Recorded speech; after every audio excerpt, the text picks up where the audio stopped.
बिस्मिल्लाहिर्रहमानिर्रहीम। अस्सलाम वालेकुम।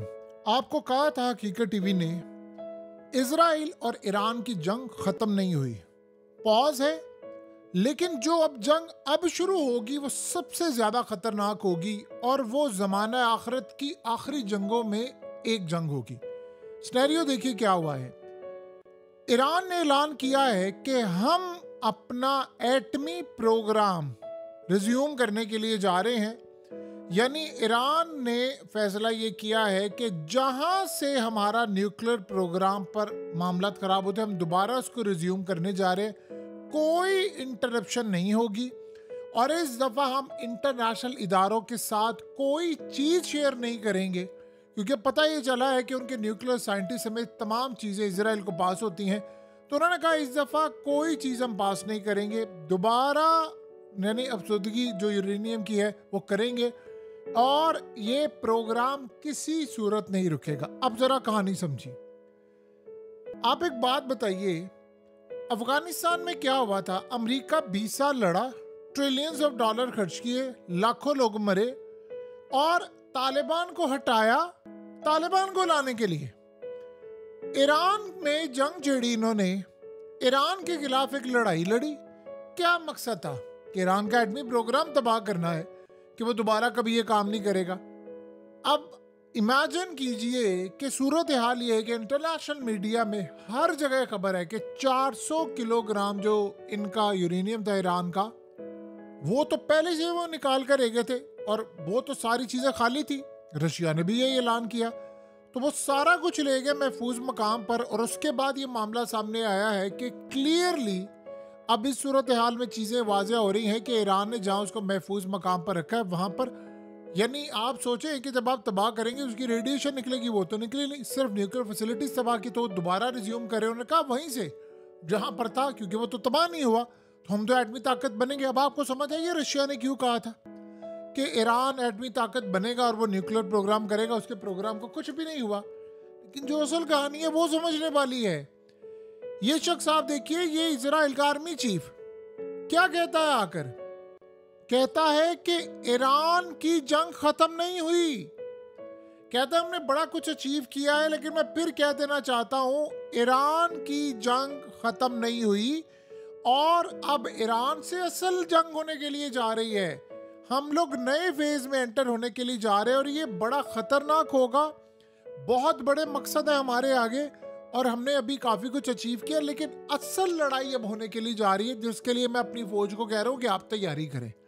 अब आप बताएं कि अगर आपने ईरान का एटमी प्रोग्राम तबाह कर दिया है, चीफ उसके उड़ा दिए हैं, अगर उसके न्यूक्लियर साइंटिस्ट तबाह कर दी, अगर आप जीत गए हैं तो फिर अब आपको दोबारा लड़ाई करने की क्या जरूरत है?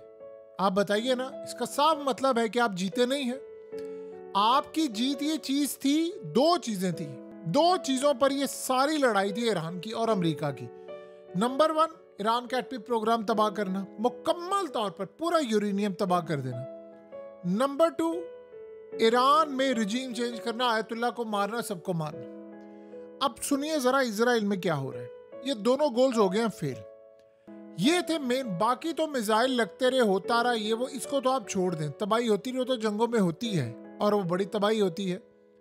यहां जो असल कहानी है समझने वाली कि अब यहां जो मामला सामने आया है वो है अब रशिया इनकी मदद करेगा पूरी तरह इनको एटमी ताकत बनाने के लिए। जेफरी ने ऑलरेडी कह दिया है, जो प्रोफेसर है उन्होंने कहा है कि अब जो लड़ाई होगी उसमें ईरान की पूरी मदद करेगा रशिया, और ये न्यूक्लियर जंग में जब बदलेगा तो रशिया न्यूक्लियर चला देगा अपने, यानी अमेरिका पर और बाकी ताकतों पर। अब ये मामला आ गया। अब असल में सारा यहाँ सीन ये हुआ है कि अगर आपको ईरान का एटमी प्रोग्राम तबाह करना था, आप सोचें आपने किसी शख्स को मारना हो और आप उसका घर तबाह कर रहे हैं, आधा तोड़ा है आप उसका घर, लेकिन मेन टारगेट वो बंदा वो बच जाए, तो फिर क्या होगा? यही ईरान का एटमी प्रोग्राम तबाह करना था। वो तो सारा मटेरियल ले गए, आप उसकी सिर्फ यानी फैसिलिटी तबाह करके आ गए।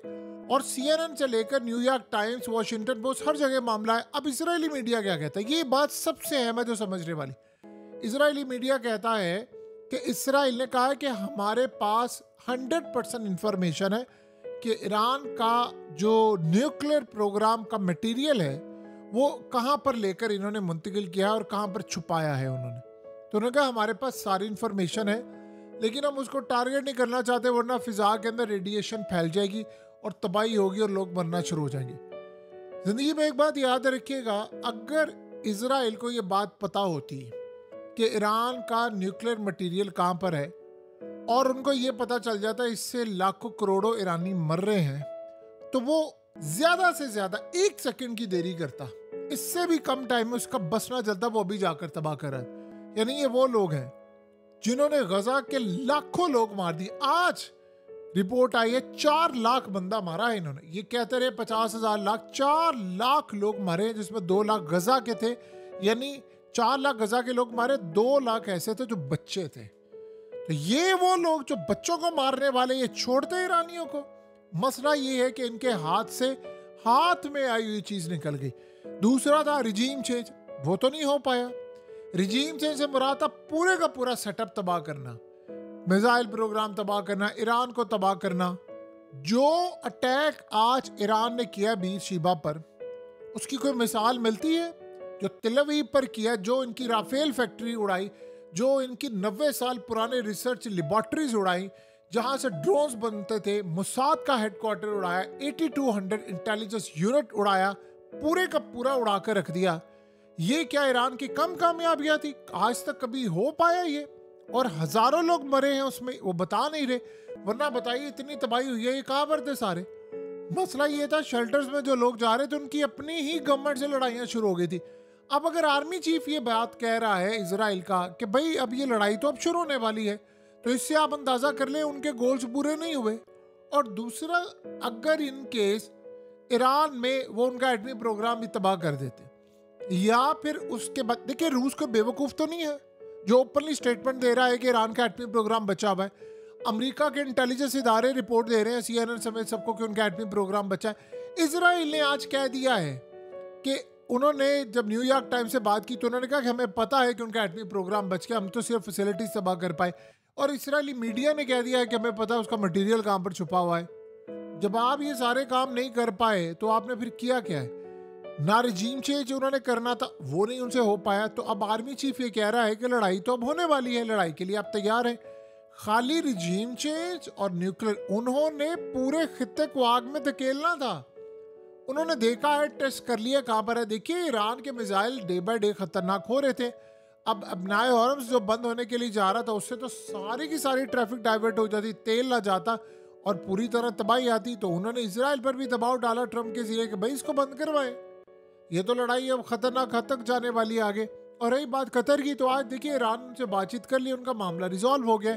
चाहे कतर की इसमें हमदर्दी थी, वो खुद शामिल थे नहीं थे, क्या था, ये सारी बातें अलग है। ईरान ने सिंबॉलिकली किया। इसराइल को तो आप छोड़े, अमेरिका के कभी फौजी अड्डे पर कोई अटैक हुआ है, वो रस्म तो टूट गई है ना।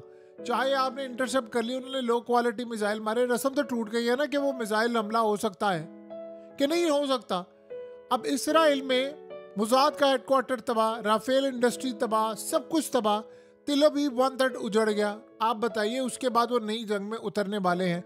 और ईरान का एटमी प्रोग्राम, अब इस सूरत हाल में जो पुतिन ने मामला तय किए थे ईरान के फॉरेन मिनिस्टर के साथ, वो अब जंग को अगले लेवल पर लेकर जाएंगे। सबसे पहली कोशिश होगी रूस की कि ईरान का एटमी प्रोग्राम बनाया जाए, उसको अगले लेवल पर लेकर जाएं और फिर उसको बचाएं। और उससे भी बढ़कर बात यह है कि हम यहाँ पर इनका दिफा मजबूत बनाएं। अब जाहिर सी बात है, ईरान कहेगा चाइना को कि सीक्रेटली सही मुझे आप अपना डिफेंस सिस्टम दें ताकि मैं बचाऊं। आपको पता है पहले दिन डिफेंस सिस्टम बड़ा वीक था, बाद में डिफेंस सिस्टम एक्टिवेट हुआ। सो इस सूरत हाल में वो चाहेंगे कि अमेरिका के F-35 और इन सब का, और जो B-2 बॉम्बर्स और सब कुछ है, उनका मुकाबला भी किया जाए।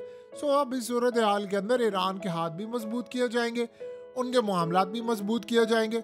लेकिन आफरीन है, आयतुल्ला ने जो बात की थी है तो वो कमाल की बात। उन्होंने कहा था तुम ईरानियों को जानते ही नहीं हो, सरेंडर। और हमारी किताब में डिक्शनरी में वर्ड नहीं है, तुम कहते हो सरेंडर कर दें, हम लड़ेंगे, आखिरी दम तक लड़ेंगे। और आप देखिए इतना कुछ होने के बावजूद कितने उन्होंने अपने जर्नैल तबाह करवा ली, कितने न्यूक्लियर साइंटिस्ट तबाह कर ली, कितनी उन्होंने तकलीफें उठाई हैं, आप उसका अंदाजा नहीं कर सकते। गद्दार जितने ईरान के अंदर हैं इस रूए जमीन पर कहीं भी नहीं है।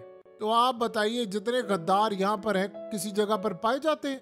उसके बावजूद जो लड़े हैं ना, वो अकेला 90 साल का बुजुर्ग कहता है यार मारना है मुझे मार दे, मैं तो लड़ रहा हूँ और हमने लड़ाई करनी है।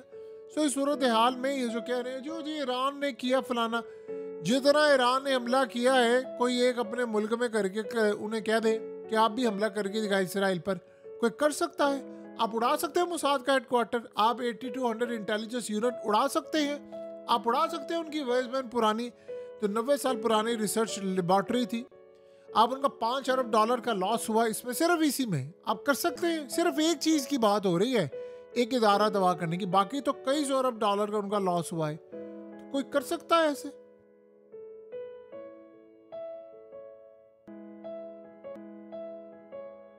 हकीकत टीवी को सब्सक्राइब करना मत भूलें, वीडियो को लाइक करें, शेयर करें और कमेंट सेक्शन में अपनी राय का इजहार ज़रूर करें।